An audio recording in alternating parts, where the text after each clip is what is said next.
जब खेत और खलिहान समृद्धशाली होंगे तो देश की आय बढ़ेगी। मान्यवर, ये बजट किसानों के हितों की अनदेखी करने वाला बजट है। उत्तर प्रदेश के साथ भेदभाव किया गया। उत्तर प्रदेश भी कभी बाढ़ से कभी सूखा से, हमारे जिले में आज कम वर्षा के कारण किसान की धान की फसल खत्म हो रही है। सांसदों का जो क्षेत्र विकास निधि है बहुत कम है।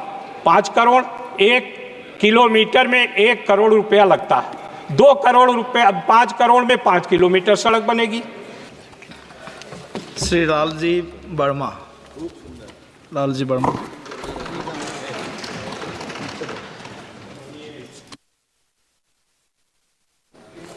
सभापति जी, आपने मुझे सामान्य बजट की चर्चा में अपनी बात रखने का अवसर दिया, इसके लिए मैं आभारी हूँ। माननीय वित्त मंत्री जी द्वारा जो बजट प्रस्तुत किया गया वो बजट भेदभावपूर्ण बजट है। किसानों का, नौजवानों का, पिछड़े वर्ग के लोगों का, अनुसूचित जात का साथ अन्याय किया गया। किसी भी देश के विकास का रास्ता, भारत के विकास का रास्ता खेतों और खलिहानों से होकर गुजरता है। जब खेत और खलिहान समृद्धशाली होंगे तो देश की आय बढ़ेगी। लेकिन इस बजट में किसानों के बारे में, उनकी एमएसपी की गारंटी देने के बारे में कोई बात नहीं रखी गई। मान्यवर, ये बजट किसानों के हितों की अनदेखी करने वाला बजट है।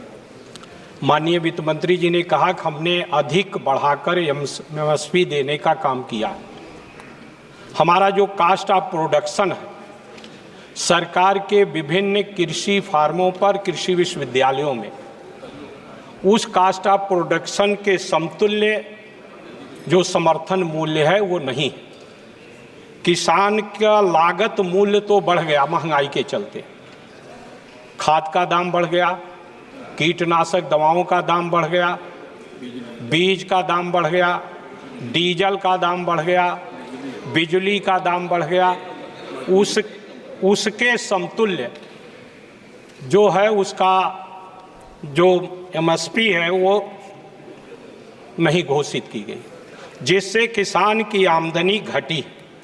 दूसरी तरफ किसान जो खरीदता कृषि यंत्र, माननीय मंत्री जी ने अपने भाषण में जहाँ कुछ दूसरे सेक्टर को रियायत देने का काम किया, लेकिन कृषि यंत्रों पर 28% जीएसटी है, उसके बारे में कोई उल्लेख नहीं किया।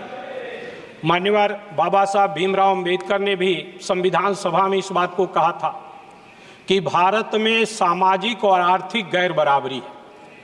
जब तक हम इसको दूर नहीं करेंगे, भारत को समृद्धशाली नहीं बना सकते।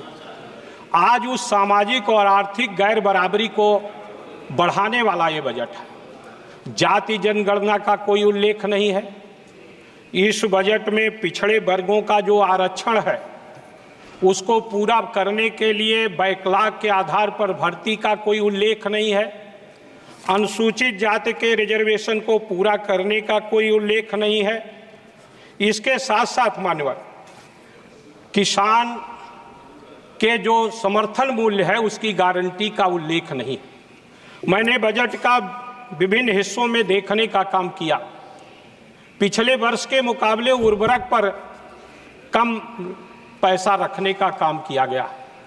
कृषि के बजट को भी जिस तरह से बढ़ाने का काम होना चाहिए उसको उस ढंग से नहीं बढ़ाया गया। केवीके जो है, जो तमाम जगह अनुसंधान करते हैं, उसकी तरफ भी ध्यान नहीं दिया गया। मनरेगा के द्वारा जो बड़ा रोजगार मिलता था उसकी जो मजदूरी है वो 231 रुपये प्रतिदिन है। 231 रुपये में कोई मजदूर नहीं मिलता मानव। उसको बढ़ाने का भी इस बजट में कोई प्रोविजन नहीं करने का काम किया गया। अनुसूचित जात के लोगों को, बच्चों को जो पढ़ते थे उनको छात्रवृत्ति और छात्र फीस की प्रतिपूर्ति देने की व्यवस्था होती थी। इस बजट में धीरे धीरे केंद्र सरकार ने उसको घटाने का काम किया। उसको बढ़ाने का लिए भी इस बजट में कोई प्रोविजन देखने का काम नहीं किया। जहां यहाँ शहरी विकास की बात की गई है, दूसरी तरफ ग्रामीण विकास के दिशा में भी इस बजट में कोई प्रोविजन करने का काम नहीं किया गया।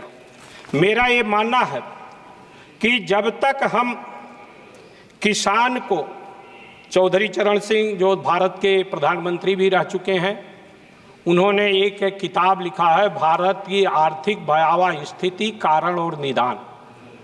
हमारे वित्त मंत्री जी को उस किताब को जरूर पढ़ना चाहिए था। अगर हम उसको पढ़ते तो निश्चित रूप से हम इस देश में छोटे छोटे उद्योगों को बढ़ावा देने के लिए इसमें व्यवस्था करने का काम करते। बुनकर का उद्योग पूरे देश में बड़े पैमाने पर फैला हुआ, जो तमाम लोगों को रोजगार देता है, लेकिन उस बुनकर उद्योग को बढ़ावा देने की व्यवस्था नहीं की गई है। मान्यवर, बस मैं तुरंत खत्म कर रहा हूं।